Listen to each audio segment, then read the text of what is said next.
silêncio da noite. Boa noite, bom dia, boa tarde. Obrigado a você que nos escuta todos os dias, seja pela manhã, pela tarde, ou mesmo pela noite.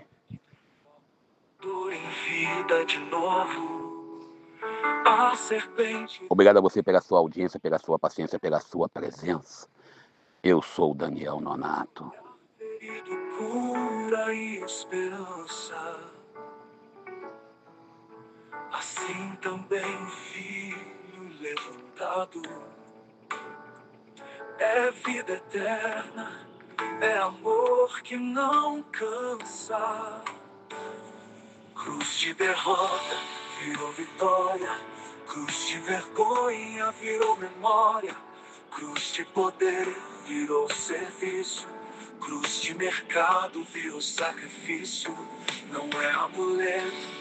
Caríssimos e caríssimas, estamos encerrando a oitava de Páscoa hoje, nesse sábado, e a gente vai ler o texto de Marcos, capítulo 16, versículos 9 ao 15, momento em que nós temos um panorama completo da ressurreição de Jesus. Primeiro, você tem aí a Maria Madalena, como sempre, protagonista da ressurreição. Ela vai até o túmulo e encontra Jesus, vai até os apóstolos, e ao contrário do texto de domingo passado, de João capítulo 20, né, isso.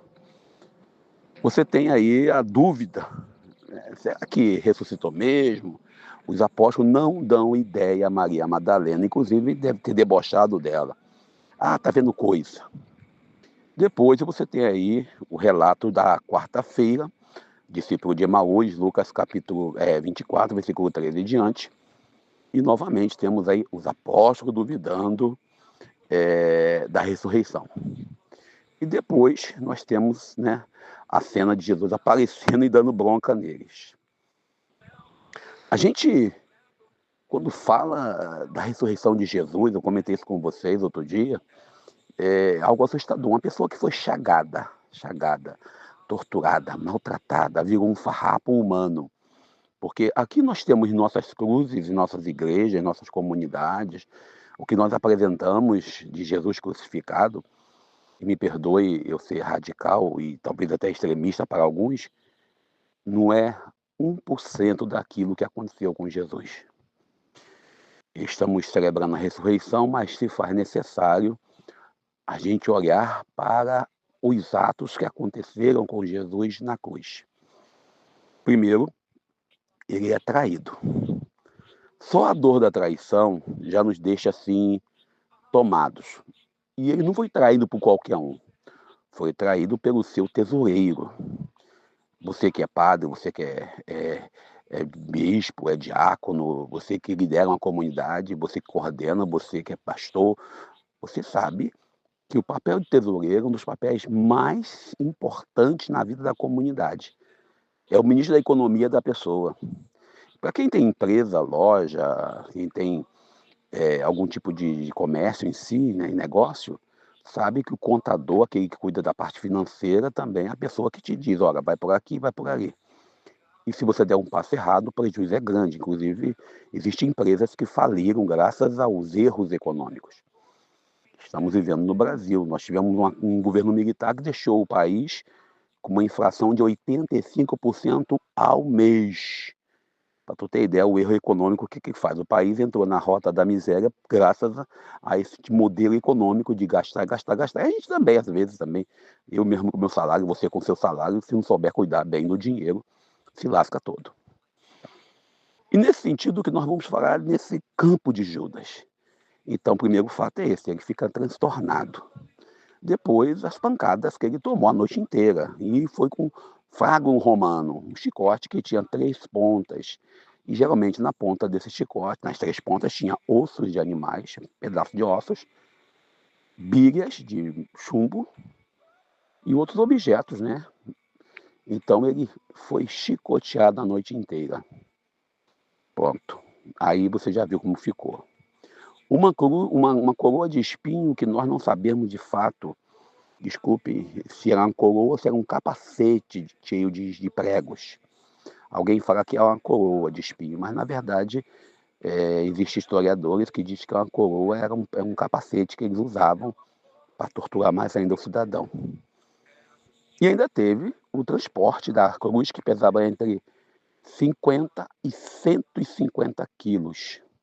E, na verdade, a gente estudando vê que não carregou a cruz inteira, de acordo com alguns historiadores, alguns professores, eles dizem que ele levou só menos o braço. Então você imagina essa cena toda, como que fica esse corpo, que nós costumamos ver nos cinemas, nos filmes, nas redes sociais, as cenas de crucificação, são apenas cenas assim, vamos dizer assim, filmadas ou relatadas ou encenadas para que a gente possa ter nesse mundo moderno uma ideia de como foi. Mas de acordo com alguns professores, teólogos e também historiadores, a coisa foi muito mais feia. E mesmo depois de crucificado, com pregos colocados em seu punho, não na sua mão, de acordo com a pesquisa, nos seus pés, ele ainda recebe uma lança no lado esquerdo. Então Jesus ele recebe um corte profundo, ou seja, o cara enfia uma lança por baixo da costela. Imagina o buraco que ficou. Aquela cena que nós temos em nossas igrejas de um arranhãozinho, né, na costela, você pode ver na tua comunidade quem é católico ou quem é evangélico, pode pesquisar na internet. Aquela cenazinha é uma cena bonitinha, que a lança entrava rasgando e saía dilacerando. Então, percebe bem que o lado esquerdo de Jesus foi destruído. Aí chega uma pessoa e diz: olha, ressuscitou, voltou à vida. Você, no seu juízo, você acreditaria? Não interessa se é mulher, se é adulto, se é criança, se é idoso, se é alguém com honra, sem honra. Dificilmente a gente acreditaria. E nós estamos encerrando o período da oitava de Páscoa, que a gente celebrou a semana inteira, a gente comentou aqui com vocês em nossa rede. A gente quer olhar bem e perguntar: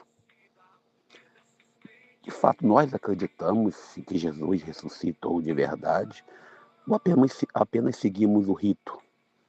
Ontem conversava com a minha santa mãe sobre o homem na lua, diante do fato da Artemis, né, e da nave Orion.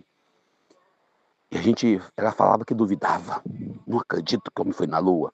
Aí eu peguei alguns vídeos lá no YouTube, aqui no nosso canal não tem mais, tem canais aqui especialistas, e coloquei para assistir. E durante o vídeo passando, ela dizia: eu duvido, eu quero ver, só acredito vendo. A gente às vezes quer, mesmo com o vídeo, mesmo com profissionais explicando, ela dizia: eu não acredito. Às vezes a verdade que nós queremos ouvir não é aquela que nós precisamos ouvir. E às vezes a verdade que nós temos que ouvir não é aceita por nós mesmos. Porque para ela, se o homem foi na Lua, ou não foi em Marte, ou se foi no Japão, para ela não interessa. Desculpem eu falar assim, porque é um fato irrelevante, desculpe. Porque para ela o que vale é os netos bem, ela bem, ela está feliz com ela mesma. E no caso de Jesus, gente, quando fala da vida que ele traz para a gente, aí sim a verdade é essencial. Ou nós acreditamos que Jesus voltou dos mortos, mesmo depois de toda essa cena que nós desenhamos para vocês, mesmo depois de tanta tortura, depois de tanto sangramento, depois de dar todo o seu sangue por nós, ou nós não acreditamos. Ou nós assumimos a ressurreição como um fato real, sobrenatural e histórico, ou nós não somos cristãos.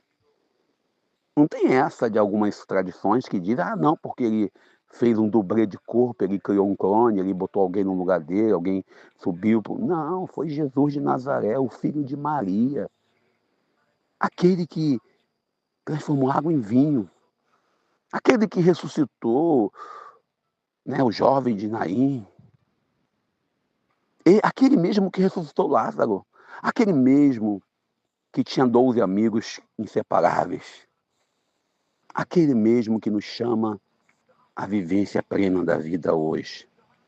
Ele ressuscitou. E isso que nós queremos celebrar. Esse é o mistério da fé cristã. Sem isso, nós não somos cristãos. Paro por aqui, peço a você seu like, seu comentário, para que possamos continuar produzindo. Ainda dá tempo. Feliz Páscoa para todos. A vida se estende. Eu sou Daniel Nonato.